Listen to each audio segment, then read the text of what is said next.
it's this idea for me of almost like the technicolored grief. I wrote a poem called The Technicolored Grief, and it's allowing yourself to feel everything, isn't it? Like, for me, that's what creativity brings to my life. Hi, I'm Sabrina, the TFMR pregnancy loss doula, and today I brought on a special friend and author, Suzie J. Goldsmith, to talk about her book. She is a creative photographer by trade and the author of The Rallying Cry, which is a book where she explores her grief and creativity journey through these losses. She is a two-time TFMR, termination for medical reasons, loss mom. Since not many books deal with the specific loss of TFMR, termination for medical reasons, I wanted to bring her on so that she could share her experience with you.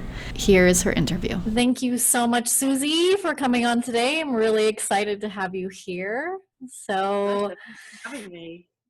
So Suzie has also gone through TFMR a couple times, correct? Yeah, that's right. Yeah. Once in 2015 and once in 2018. Mm. Yeah. You know how they say lightning never strikes twice, and people love to sort of say, oh, well, you've been through that once, it won't happen again. But of course, you can't control things, and it does happen. It does happen more than once. So yeah, I've been unlucky in that respect. Yeah, and you're not the only one. So it's rare, but of course, yeah. I mean, these losses happen, and they happen more than we talk about, and that's why we're here talking today. Exactly, and thank you for creating this space for all that. It's amazing. Yeah, really amazing. Yeah, thank you so much. So you've actually written a book. So I want you to tell us about your book, The Rallying Cry. So it's The Rallying Cry, Healing the Hardest Parts of Life Through Creativity, which I know resonates with you, because that's how I found you originally. I just saw your paintings in your stories and this beautiful wash of colours, and I think they were, was it watercolours you were using, or do you use lots of different mediums? I use mostly watercolor, yeah, and I'm getting into acrylic as well, but yeah, like you said, like it's very rainbow bright. Even though I'm working through, your title, healing the hardest parts of life, right? So it's the hardest thing that I've ever gone through. And I know that a lot of people listening will agree with that for them too, to lose a baby. Yeah. But I think looking at your paintings, what was really interesting to me was seeing such a vivid wash of colours. And what's really interesting is because although I don't paint, my sort of preferred visual outlet, I guess, is photography.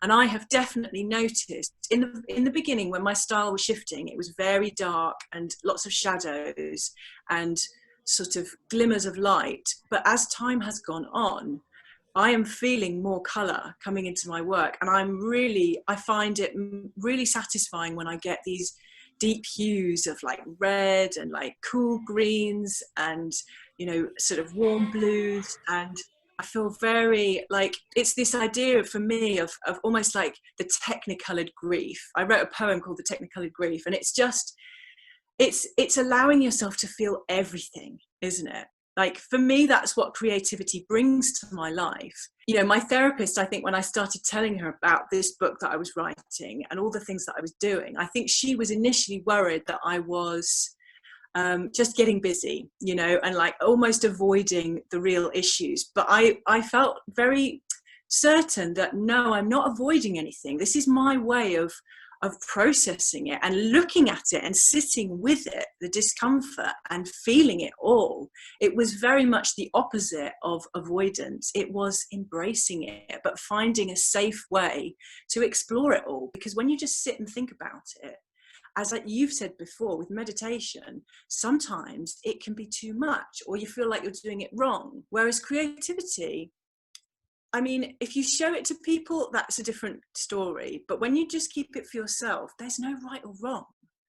And that is just so wonderful. This is kind of what I think we had in common there. And I saw that in your stories was all this colour. And I thought, I get what she's doing here and I feel it too, but I do it with photography more than, with painting, because I'm terrible at painting. Yeah, and you just have to choose, the type of creativity that works for you, and you've chosen the media that works for you, and I've chosen this media that's working for me right now.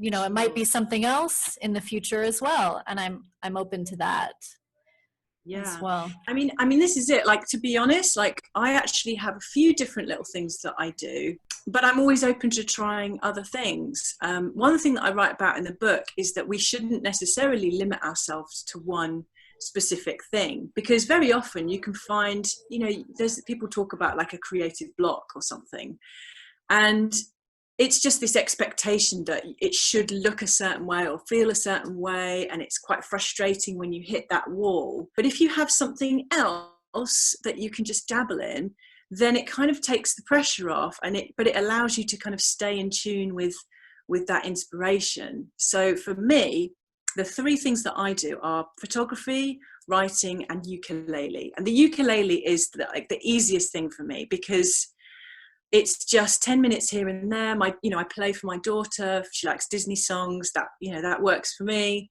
And there really is no ego involved in that. It's like the lowest, most gentle form of creativity. Or of course, baking or flower arranging, anything. It's living a creative life is what I like to advocate, because I feel like it's very healing. And as long as we don't put too much pressure on ourselves, and it isn't weighted in this expectation of creating something that other people will love, it feels great. It feels great to do that. Yeah, my question was, why this book? Why this way? Why the rallying cry? Why going into the hardest parts of our life? Yeah, I mean, it's a great question. And I guess it wasn't really, I guess it's kind of like the chicken or the egg, which came first. And it wasn't really a book that I ever kind of had in my mind as something I would write. I never thought I would be the sort of person who would write a book. But after my most recent TFMR, I basically was in such a dark place and so lonely. I'd been through one TFMR, and my friends had been quite good at supporting me. And then I went through the second one, and I think everyone was a little bit like, whoa, like, we don't know how to, this is just a bit too much. So people did kind of back away, and I felt quite lonely. And so I made my world very, very small, and I just started, I guess, looking outwards. I was looking for proof that survival after traumatic loss was possible. So I started reading things. I was kind of drawn to a couple of books that people in the TFMR community had recommended to me. So one of them was a book called Wabi Sabi by Beth Kempton. And it's this idea of living a perfectly imperfect life.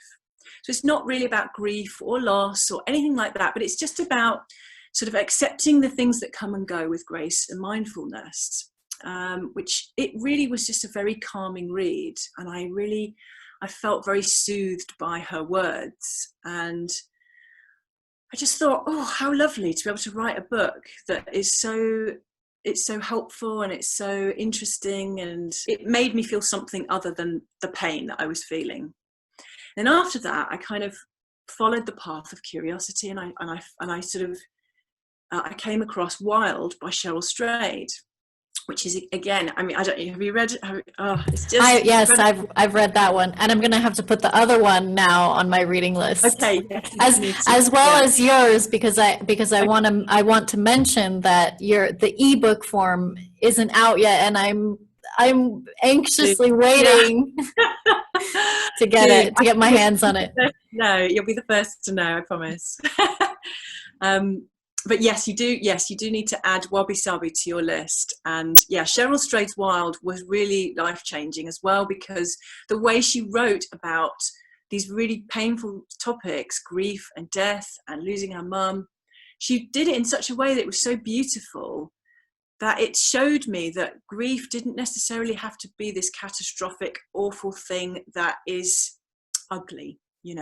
Again, that was just another path. And then I kind of branched out into podcasts, and more I was finding that I was sort of taking notes on things people were saying. I was writing down quotes that moved me. and just collecting. And I didn't realize that, I was kind of sowing my own seeds of creativity, because after a while, I just kind of amassed this body of notes and thoughts. And I could see that there were sort of themes and threads that sort of, tied them all together. And I think it was in September, I started working with a creative coach because I really wanted to do something different in my business. So I've been a photographer for 10 years, and every time I've had a painful experience in my life or a loss or something, I've kind of pivoted in my career. It's almost as though I feel like I can't return to the old life. So much change that just going back to what was feels very strange to me. So I started working with this creative coach, and I kind of, in my first session, just word vomited all over her, what had happened and what I'd learned and what I was reading. And she just said, well, it sounds like you've got a book in you, to be honest. And just kind of, that was all it took, really, for me to think, oh my goodness, I think you might be right. My sort of note-taking became even more frantic, and it would be stolen moments while I'm sort of, let's say I'm driving to pick up my daughter, and this thought would come to me, and I'd pull over and I'd, jot it down.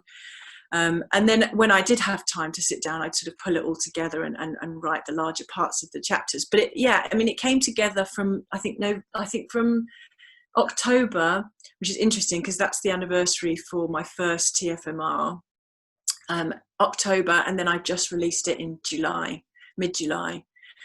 So yeah, less than a year, really. And it felt like, I don't know, it just sort of felt like this is the book that I would want to read, and they say that, don't they? Write the book you want to read.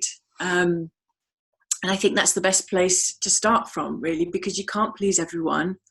You can't tell everyone's story. You only have your own to tell. I've tried to handle the subject matter of TFMR in a way that I hope is sensitive to what others are feeling.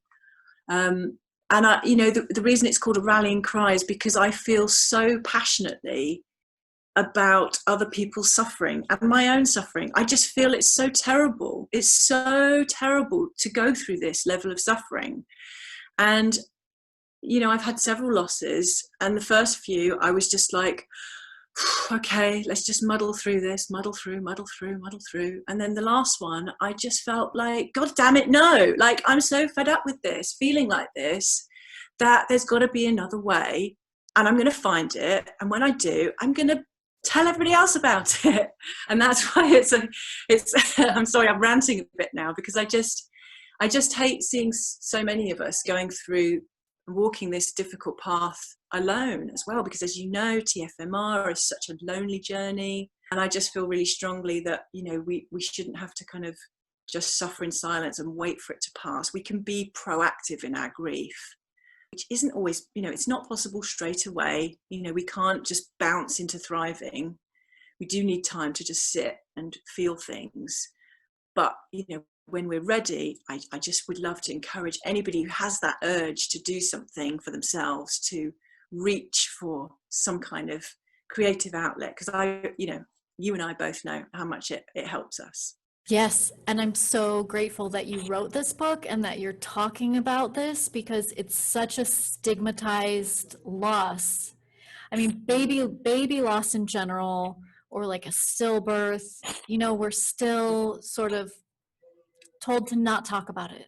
And then when you have to terminate a wanted pregnancy, there's real repercussions for some people if they were to tell their story openly. Yeah, absolutely. I totally agree. And that brings with it an added level of trauma and difficulty, I think. I'm not reducing anybody else's loss, but one thing that I learned was that I could not process my grief until I had dealt with the guilt and the shame, and I'm not saying that to sort of say you should be feeling shame.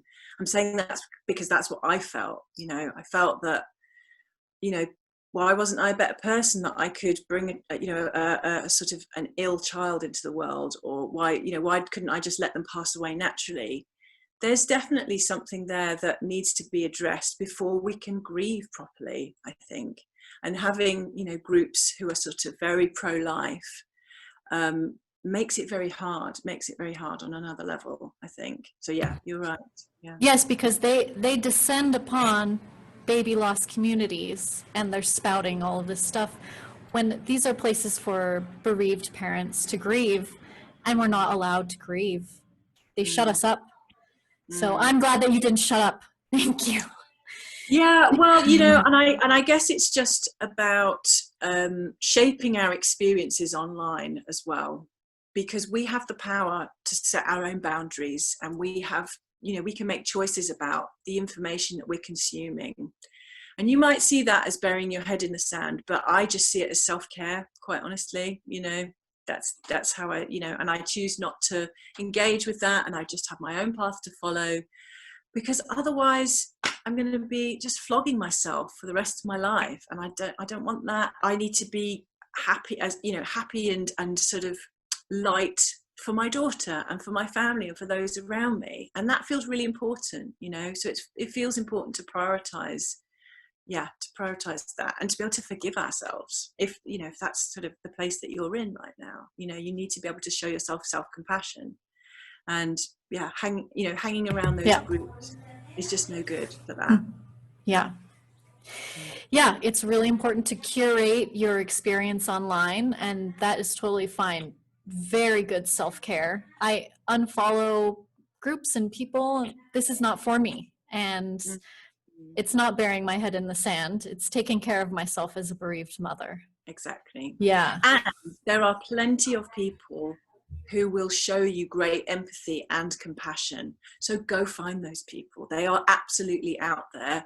My experience of going through TFMR has been, the sort of the way that I've talked about it, and the reactions that I've had has been nothing but supportive, because I think I've chosen quite carefully who I'm talking to about this. And also, we don't have to reveal everything. We can still talk about our feelings without laying everything on the table. And that's really important as well. I think one thing that I've learned through my losses is how important it is to have boundaries, and to recognize who we can, as Brené Brown says, who we can share our stories with.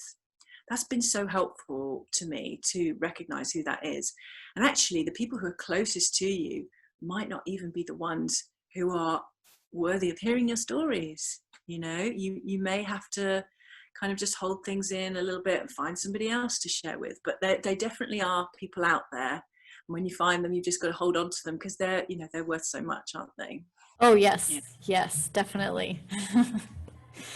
I want to go into the shift that happened in your career, because great loss it really does change us. So can you talk about how it changed maybe your style of photography, or what you were doing in your career? Yeah, sure. So I mean, it's been quite I've been a photographer about 10 years now. I started out shooting weddings back in 2009. I was wedding photographer for a few years. Lots and lots of weddings, very light and bright, happy, joy-filled photos. And then after Charlie in 2015, my son, who was I had a TFMR at 23 weeks. I never shot another wedding after that, because I just found them too triggering. There was just something about them, all the happiness and the the tears when the speeches are happening. They're emotional, and I almost couldn't separate the happy feelings from my feelings of grief. And it was just too much. So from that moment on, I never took another wedding booking. I'd already done a little bit of event photography. I'd had some work come to me through a friend. I'd got this amazing break to sort of try my hand at event photography, which was sort of high-end events. So it would be like going to shoot at Claridge's, these fashion events, and that was really fun, and also much less emotionally charged. So I basically went from weddings, and I thought, right, I'm going to really just push my energies into this. And I became very, very driven and very focused, because the weird thing was, Sabrina, was that although I was very anxious in my day-to-day life after Charlie, like just crossing the road or talking to strangers, I was very timid and anxious. But when it came to my work, I suddenly became quite fearless, because I was just almost like feeling like, well, the worst has happened, so I can go for it now, because what could be as bad as losing Charlie? You know, I made a good name for myself in that industry, and I sort of, you know, I did a lot of fashion events and working for some big brands, and that was wonderful. And I thought that would probably be it for me, and I'd just kind of stay on with that. And I was still shooting very light and bright. But then in 2018, I had my second TFMR. And that really, it was like the floor just completely fell out from under me. Nothing, everything just felt so insignificant. You know, the work that I was doing, it felt almost shallow, and just like, not that it, you know, it's not shallow, but I just felt like I can't do this anymore either. You know, I've got to keep shifting. And I started shooting more personal work. So I took some time off, because I just couldn't go back to it to start with. I needed time to just sit with everything. And so I was leaning into my personal work a lot more. And I was writing, as I say, I was reading a lot and consuming all these podcasts. And I just started picking up my camera a lot more for, you know, my personal work. But I felt very unsatisfied by just shooting the way that I had before. You know, all my work was just very light and airy. And I started shooting a lot more shadows and silhouettes and bursts of you know, golden hour, just the sun peeking through the blinds with all this darkness around it. And when I was doing that, I felt like, oh, this is it, this is the release that I'm looking for. So personally, that's how my style has changed. It's there's much more kind of depth and sort of dynamic light than ever before, I think. And in terms of my work, I just realized through this creative coaching that I was doing that I really wanted to just help people a lot more with what I do. So I've kind of pivoted from being a photographer to now I'm a photography mentor. So over the next 5 years, I'm sort of hoping to build courses to help mums embrace their, you know, creativity through photography. Got some editing courses lined up. I help mums sort of set up their photography businesses. And I just talk about, I guess, creative self-care online, which really is so, I just find it so rewarding. And, you know, and as you know, I've written the book, so people are buying that, and some of the proceeds get donated as well to ARC, who are this wonderful UK charity that support TFMR families. So I guess my work just feels like the perfect fit for who I am right now.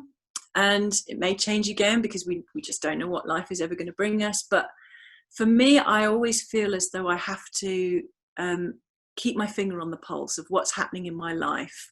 In order to feel as though I can do my best work, I have to have it match whatever's going on with me at the time. And this is perfect for me right now. You know, the photography mentoring and this kind of building online courses and things, it just feels like the right fit.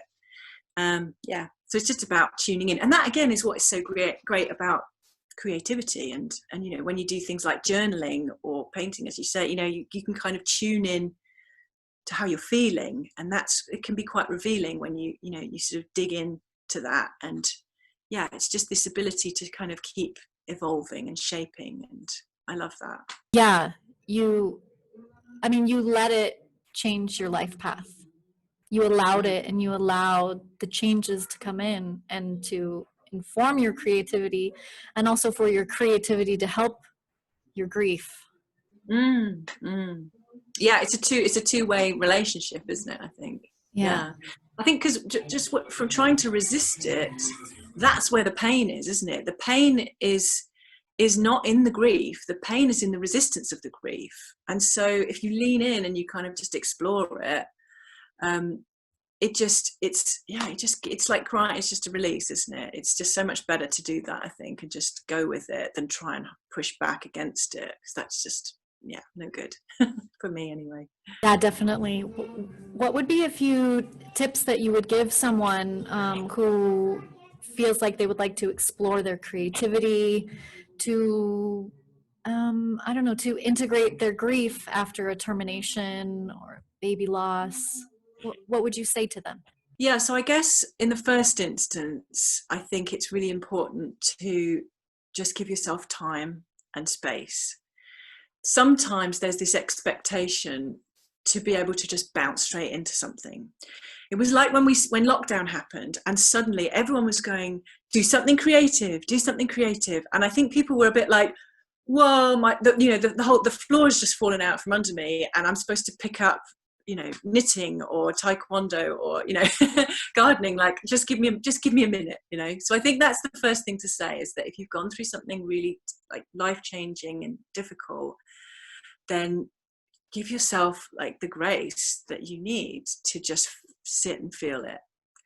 And then when you feel ready, I think just start small, because I feel as though creativity has a lot of sort of similarities to, let's say, exercise, and you wouldn't expect to be able to like run a marathon, tomorrow. And in the same way, I think creativity it can feel very overwhelming, especially if you're this kind of person who says, but I'm not creative. You have to just start small.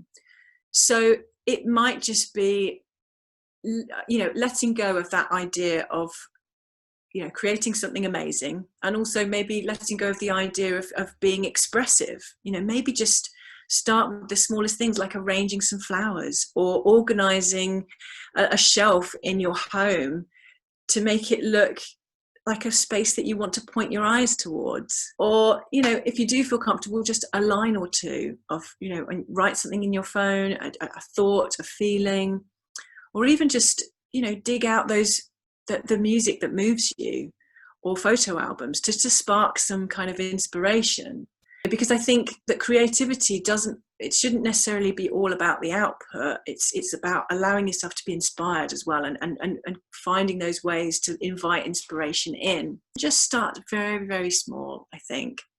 And maybe look to your childhood as well. Like, look, what were the things that interested you as a child? Did you ever want to sing? Did you love dancing? Like, just ever so small, and then just take it from there, a little bit here and there, and before you know it, you might write a book.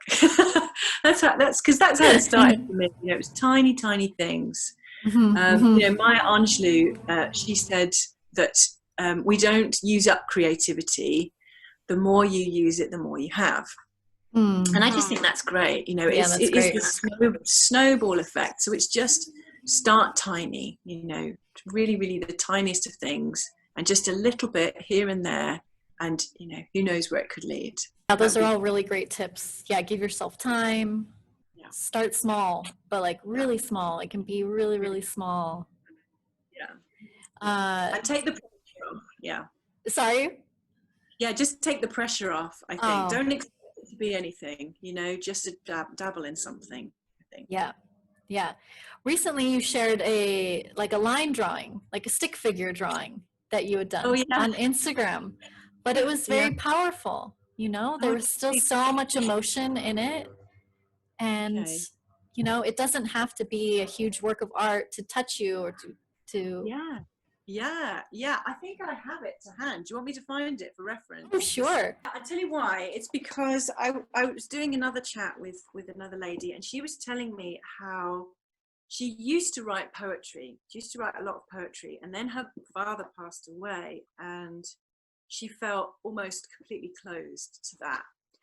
And it was almost as though she was telling me like she couldn't face it, perhaps, or I almost think that she was just perhaps close to it on some level. And I just had this thought pop into my head after our chat, and it was basically, this is how I kind of feel about grief. So it's just, you're there and you're feeling this deep grief, which is the sort of the period where you just have to sit with it.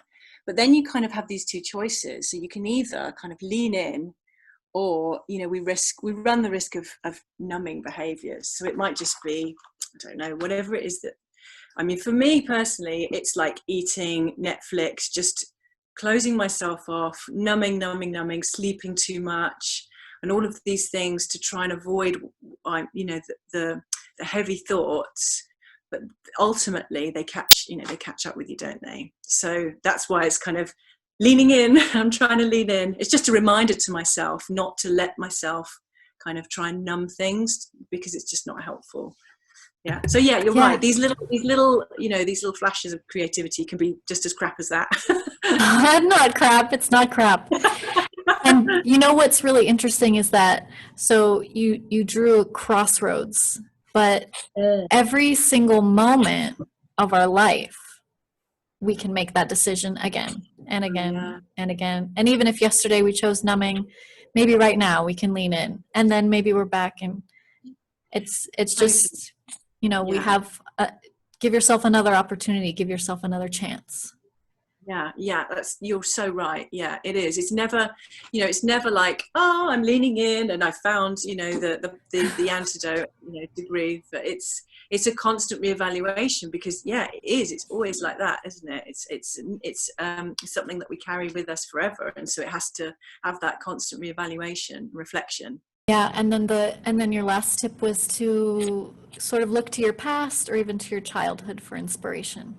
Yeah, because, you know, we get a lot of our creativity quashed when we're at school, don't we? You know, you might have it slightly beaten out of you by teachers who laughed at your stories or who made fun of you when you're singing, and it can feel very shaming. And a lot of us then adopt this sort of narrative that, oh, well, I'm not creative, I'm just not creative, you know. But it's really important to go past that and back. What did you love to do when no one was telling you were no good at it, you know? Yeah, I gotta be in art, and now it's what's helping me get through the hardest part of my life. So who cares about that grade? It's helping my soul. Absolutely, yeah. And you know, a soul's expression can't be rated, really, and that's what it's all about, isn't it? You know, it's less about what we make but more of who you are as a person. I'm going to quote Brené Brown again, but she says, creativity is how I share my soul with the world, and without it I'm not okay, and without having access to everyone else's, we're not okay. I love that. It's this call to creativity. It's like, come on guys, we need your creativity, we need you to just get going and get involved. Yeah, and it doesn't have to be a painting. Your creativity could be gardening, you know, it's not necessarily the arts.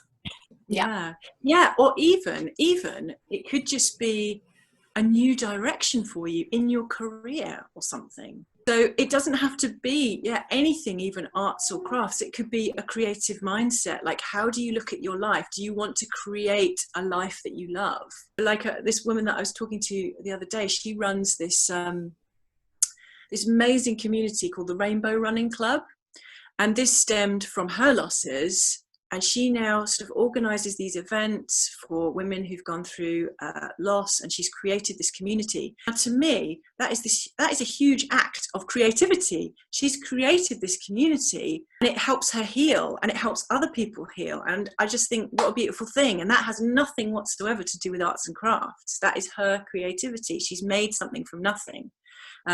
So yeah, it can be anything. And where can we find you if we want to go deeper? Or I know you have some tips for free. You have a download. Can you tell us? I do. Yeah. So I have, my website is mylittlemuse.co.uk. And so there I'm sharing photography tips, and also I've started asking a few people to do some creative self-care guest posts on there. So Sabrina, I'd love to invite you after our show. Okay, yeah, I'll do that. Yeah.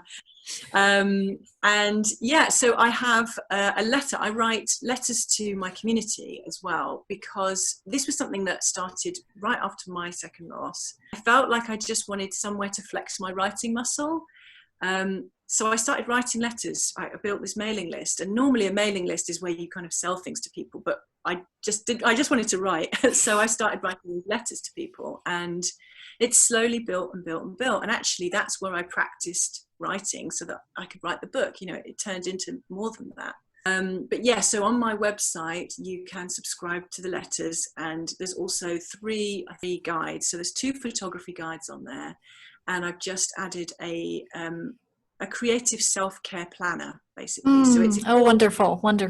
Yeah, if you're sort of struggling to find time to fit it in, this is basically a sort of planner and a guide for how I manage to fit creativity into my days, because obviously I have a 3-year-old girl, and I'm trying to organize my life, and you know, it can be very easy to let creativity be the thing that falls off the plate. yeah, the Creative Self-Care Planner is on my website if anybody would like to have that and join the community. It'd be wonderful to have you. Okay.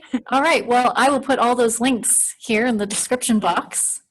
And Great. yeah, well, thank you so much. Oh, and I'm on Oh yeah, go ahead. and that's how we. Oh, Instagram. Well, we yes. can Instagram, didn't we? That's where I'm hanging out the most. So I'm at Suzie J Goldsmith on Instagram as well. Yeah. Okay. Yes, I'll put all those links here. Yeah. Wonderful. Okay. Well, thank you so much. Oh no, thank you, Sabrina. I'm so glad we had this chance to chat. It's really great to meet you. This is very inspiring. It's also reminding me to, go back to starting small if I'm just having a day, because the days, they continue, the grief, it's still there. So yeah, it's a life's work, isn't it? Yeah. Yeah. But there's hope. Yes, definitely.